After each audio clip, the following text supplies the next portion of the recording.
You know, there are a lot of people claiming they are seeing the signs of the impending apocalypse. They see mass animal deaths, famine, pestilence, earthquakes, and volcano eruptions, you name it, as proof. These doomsday thinkers will tell you the rapture will happen soon and the world will end in a fiery, hellish death. Me? I don't believe so. In fact, the only thing that would put me over the edge, that would make me believe the end of days is really coming, would be the appearance of the Virgin Mary in a glowing, ghostly fashion. Yes, that would do it. What do you mean? Seriously, what do you mean it already happened?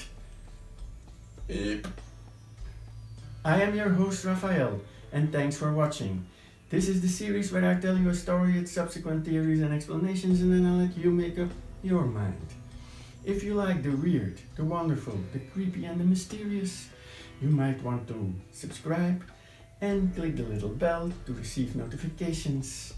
Also, if you enjoyed this vid, you can like and share, and let's get this show on the road.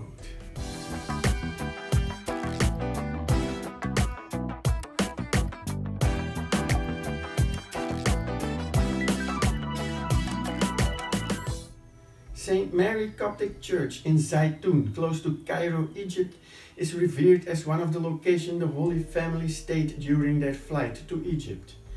On the evening of April the 2nd, 1968, a Muslim bus mechanic named Farouk Mohammed Atwa suddenly saw something on the roof of St. Mary's. It was a figure that appeared to be a young woman. As he pointed it out to a few people nearby who saw the same thing, he got worried someone was about to commit suicide. After he called the local police, a crowd gathered to watch the spectacle. After just a few minutes, the beautiful figure vanished as mysteriously as it had appeared. Okay, she changed her mind on the suicide. The apparition was the talk of the town, and strangely, exactly 1 week later, the figure appeared again. Like the first time, she stuck around only for a few minutes before disappearing. The people who until that point were asking themselves, who was it? Where did she go? What did it mean? Suddenly saw the light.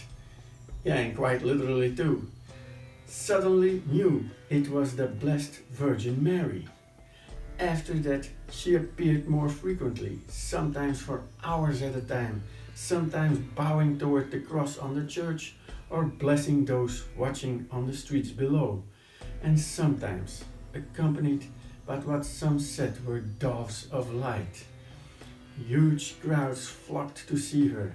Church officials, government officials, scientists, believers, and skeptics all witnessed the apparition, and that included the then President of Egypt, Gamal Abdel Nasser. TV crews captured it on film, and newspapers took pictures and wrote stories about the phenomena. It is estimated that between hundreds of thousands and millions of people actually witnessed the apparition. What are the skeptics gonna say about this one, I wonder? The Coptic Orthodox Church of Alexandria, Pope Kyrillos VI of Alexandria, and a team from the Vatican all investigated the phenomena.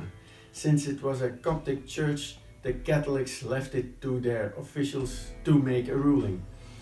And on May the 5th, 1968, the apparition was declared to be real.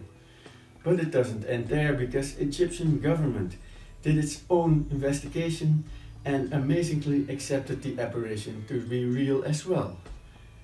I'm speechless.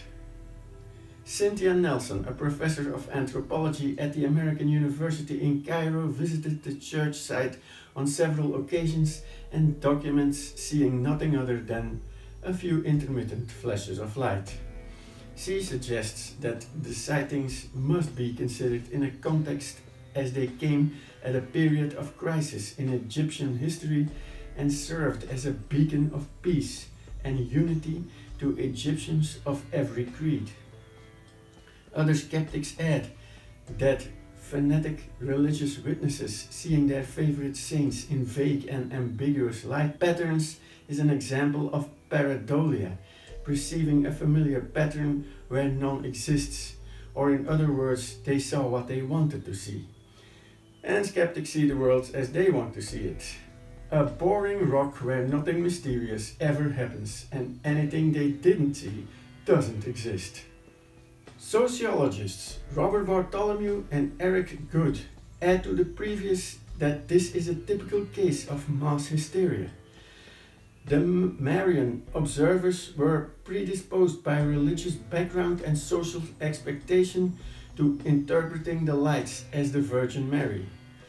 I often wonder how predisposed by background and social expectations the skeptic mind actually is. So there were lights, at least that has been established. But then where did they come from? There are only two reasons these lights could exist, either by human intervention or some natural phenomenon. The favorite theory is that the luminous phenomena were nothing more than earthquake lights, associated with tectonic strain, and coincidentally there was a tenfold increase in seismic activity in the area during the period of the Zeitoun lights. One of the foremost opponents of this hypothesis is Michael Persinger, who also uses the same theory to explain anything from UFO sightings, alien abduction stories, and other anomalous phenomena. Well, I guess I can look at the bright side. No apocalypse yet? Did thousands or even millions of people, yes, there is controversy over the number of witnesses, see a real Virgin Mary apparition? Or is the world still as boring as the skeptics would like to think? Yeah, I'm sorry, I'm just a little depressed by the skeptics' view on this one. Anyway, you decide. If I forgot something or you have something to add, don't hesitate to do so. If you wish to do your own research, the links in the description might be a good start. Your thoughts and opinions are much appreciated, so drop a line in the box below. Just be respectful in the comments, as there are real people with real feelings on the other side. I have my Raphael Verdonck's World channel you might want to check out, and I hope to see you next time. Bye!